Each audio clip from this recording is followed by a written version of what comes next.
नमस्कार सांगमाने आज मुझे देखेबी मुझे घरे सहजरे गुपचुप बनी पारि सेटा भी बिना बेसन आसतु देखा।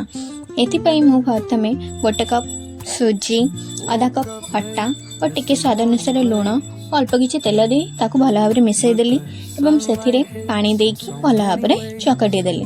बेसी नरम नुहे टिके टाण होगा दरकार। तापर ए गोटे ओदा कपड़ा 30 मिनिट रेस्ट छाड़देली। तापर प्रेसर रे मटर और आलू तर अल्प किसी पानी और अल्प टिके सोडा सीझापी दे सीझेदेली।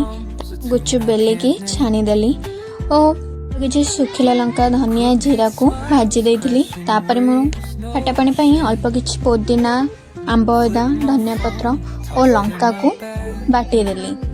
तापर मटर सीझा और आलू सीझा को बाहर करी तापर जो मसला रेडी करी और लुण पकई चकटा को प्रस्तुत करदेली।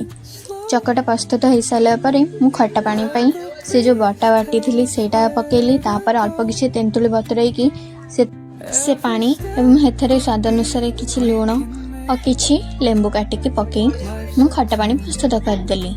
ये है आमर गुपचुप बनइबार रेसिपी। आपन को केमिति लागिला आपण निश्चय बने ट्राए करेंगे। वीडियोटी भल लगी लाइक और सब्सक्राइब करने को भूलिए नहीं। रही जय जगन्नाथ।